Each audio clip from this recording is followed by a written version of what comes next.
Muy buenas tardes, damas y caballeros.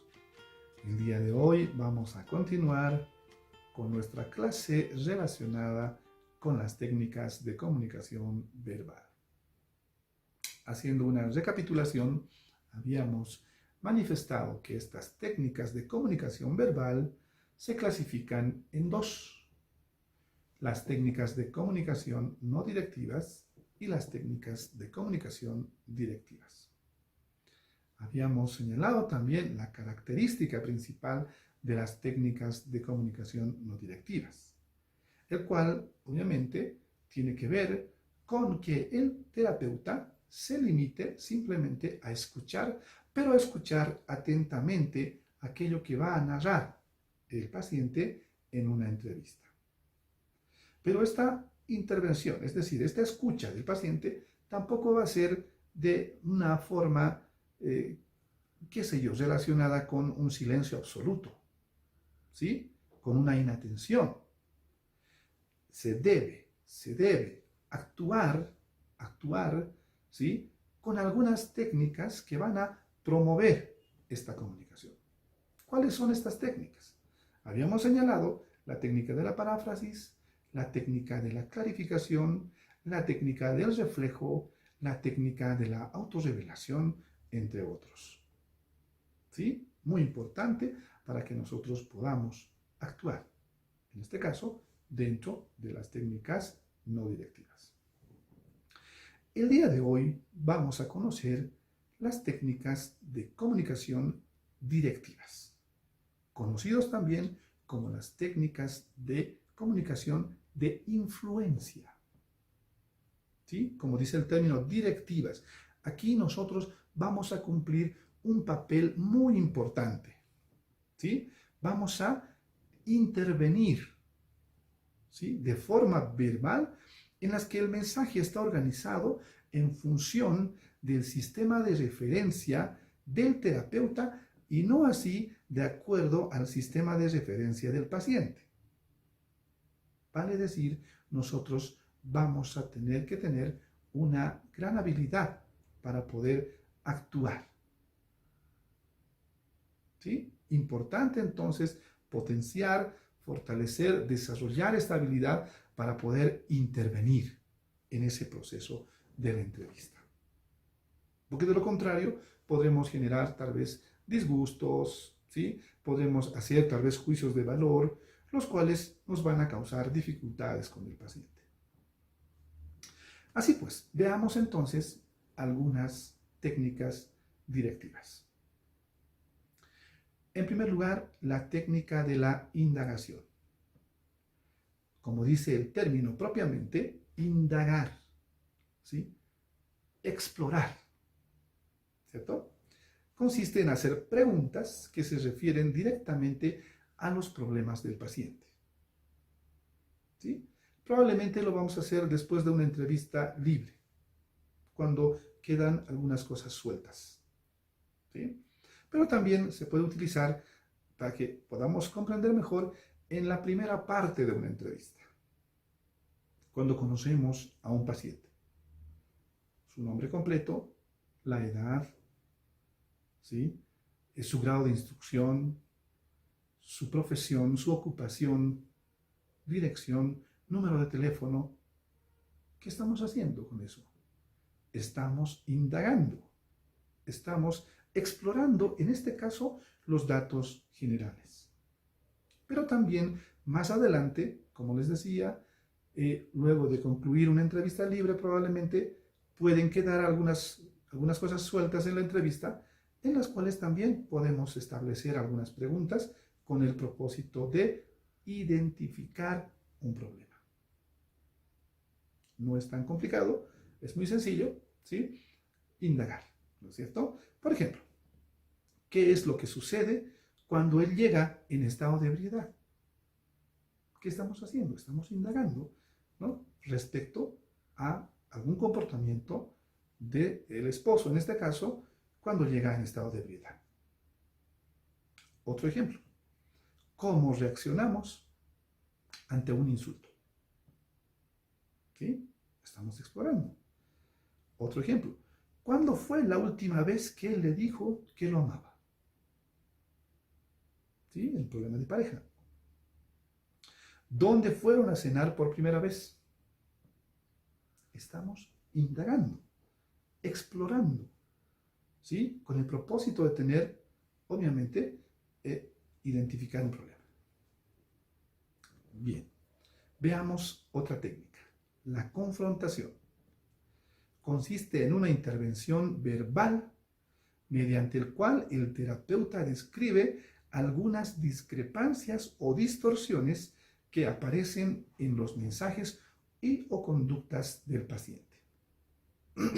Sin duda, en una entrevista puede haber una casuística tal vez muy delicada, donde una de las partes, en una pareja, por ejemplo, tiende a magnificar las cosas, ¿sí? A magnificar algunas conductas, a magnificar algunas situaciones emocionales, tal vez, que puede expresar un paciente. Por tanto, importante confrontar estas distorsiones del paciente. ¿Cómo lo vamos a hacer? Describiendo y no juzgando, menos evaluando la conducta del paciente, permitiendo incluir una conducta concreta. ¿Para qué nos sirve esta técnica de la confrontación? Para identificar las descalificaciones que emite el paciente de una manera habitual en relación, por ejemplo, a un determinado comportamiento, tal vez del esposo o de la esposa, por ejemplo, en un caso de pareja, ¿sí? Para explorar otras formas en que el paciente pueda percibir una situación o concepción de sí mismo. Obviamente, ¿no? Va a permitir probablemente al paciente diferenciar tal vez aquello que estaría magnificando con lo que realmente estaría ocurriendo en realidad. ¿Sí? Entonces, importante esta técnica de la confrontación. Veamos algunos ejemplos. Dices que él te golpeó, pero luego refieres que él quería golpearte. ¿Sí? Por un lado dice que lo golpeó, pero después más adelante quizás refiere también que quería golpear, es decir, no ha habido golpe. Entonces, confrontamos al paciente, nosotros, ¿no? Para poder aclarar un poco cómo es la figura. Otro ejemplo.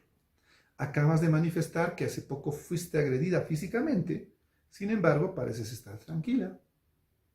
¿Sí? A veces tienden algunas personas a poder magnificar una situación, ¿no? Que me ha golpeado en este momento, estoy escapándome. Pero sin embargo, en la entrevista aparentemente está tranquila, no hay signos, digamos, de alguna reacción emocional negativa. Entonces, confrontamos al paciente ese comportamiento. ¿Sí? Importante dentro de esta técnica de la confrontación. No se debe juzgar al paciente. ¿Sí? Se debe elegir el momento apropiado para utilizar esta técnica. ¿Sí? Importante, ¿no? Porque estamos confrontando. Imagínense si nosotros actuamos tal vez de una forma inapropiada en un momento donde el paciente está expresando tal vez su molestia relacionada con otra persona y de repente empezamos nosotros a confrontar. Vamos a generar tal vez, qué sé yo, ¿no? Una distancia entre entrevistado y entrevistador. Vamos a generar, qué sé yo, molestia. Quién sabe, el paciente puede reaccionar de forma negativa, huir de la consulta o simplemente callarse. ¿Sí? Entonces, saber elegir el momento apropiado, ¿no? Decíamos al principio que la característica de estas técnicas consideradas también de influencia es que sepamos nosotros actuar oportunamente en el momento adecuado. Puede haber reacciones ante este tipo de confrontaciones, obviamente. Debemos estar muy conscientes y cuidar aquello, ¿no? Estas reacciones del paciente pueden estar, por ejemplo, relacionadas con el rechazo hacia el terapeuta, ¿sí? Con la confusión, ¿no? Confrontación que podría ser aplicada de una forma incorrecta. Pero también podría haber, ¿sí?, alguna reacción relacionada con la aceptación, ¿sí? El paciente podría decir, sí, tienes razón, quizás estoy exagerando, probablemente puede ser también otra de las reacciones, en este caso, positivas. ¿Sí? Veamos esta otra técnica, las instrucciones. Esta técnica consiste en realizar uno o más enunciados a través de los cuales el terapeuta pretende instruir, dirigir o indicar al paciente cómo debe hacer algo. Generalmente, esta técnica de las instrucciones se utiliza o se aplica al finalizar una sesión de entrevista. ¿Sí? Vamos a asignar algunas tareas probablemente para que pueda desarrollar en la semana. ¿Sí? Pero estas instrucciones tienen algunas características que vamos a conocer. Su contenido puede referirse a las ideas, los sentimientos o a las conductas observadas. Esa es la idea, ¿no? Ese es el propósito de estas instrucciones. Estas instrucciones deben estar dentro de la siguiente estructura. Ojo. Especificación del objetivo a alcanzar. Exposición de los pasos que permitirán alcanzar esos objetivos. Especificar lo que se debe de hacer y lo que se debe evitar durante la ejecución. Vale decir, estas instrucciones, estas tareas que nosotros vamos a asignar a los pacientes deben ser bastante concretas, deben tener un propósito y deben tener algunos procedimientos o pasos que se debe seguir para efectivizar alguna tarea, en este caso, para realizar durante un tiempo prudente. ¿Sí? Veamos, ¿cómo lo vamos a hacer?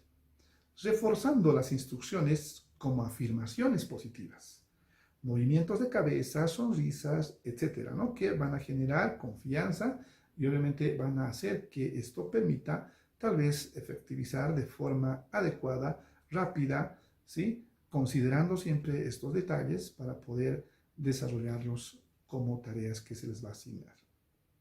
Evitando dar instrucciones en forma de órdenes. Muy importante, ¿sí? Debemos dar instrucciones en forma positiva, sin que parezca órdenes. Vamos a ver más adelante con algunos ejemplos. ¿Para qué nos sirve esta técnica de las instrucciones? Ayudan al paciente para que se comporte de una manera determinada. Obviamente, en un proceso terapéutico, lo que nosotros queremos es que haya cambios, ¿cierto? Por tanto, el paciente, pues, con estas instrucciones se preocupará, qué sé yo, ¿no? Le dará la debida atención a estas tareas que vamos a asignar. ¿Sí? Para eso nos sirve, ¿cierto? Para proporcionar información para que sea posible adquirir, mantener o eliminar una conducta concreta. ¿Sí? Puede ser para potenciar un determinado comportamiento, para fortalecer un determinado comportamiento positivo o también para modificar un comportamiento equívoco. ¿Sí?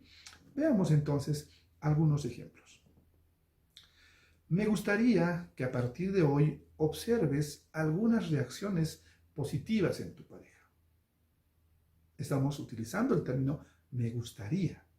En vez de decir, quiero que observes algunas reacciones positivas de tu pareja, ¿no? Que pareciera ser más una orden que una instrucción, ¿cierto? Entonces, cambiamos el término siempre de quiero por me gustaría, ¿no? Es una tarea que se le da en positivo. Otro ejemplo. Ahora voy a decirles algo que me gustaría que hicieran. Por favor, presten mucha atención.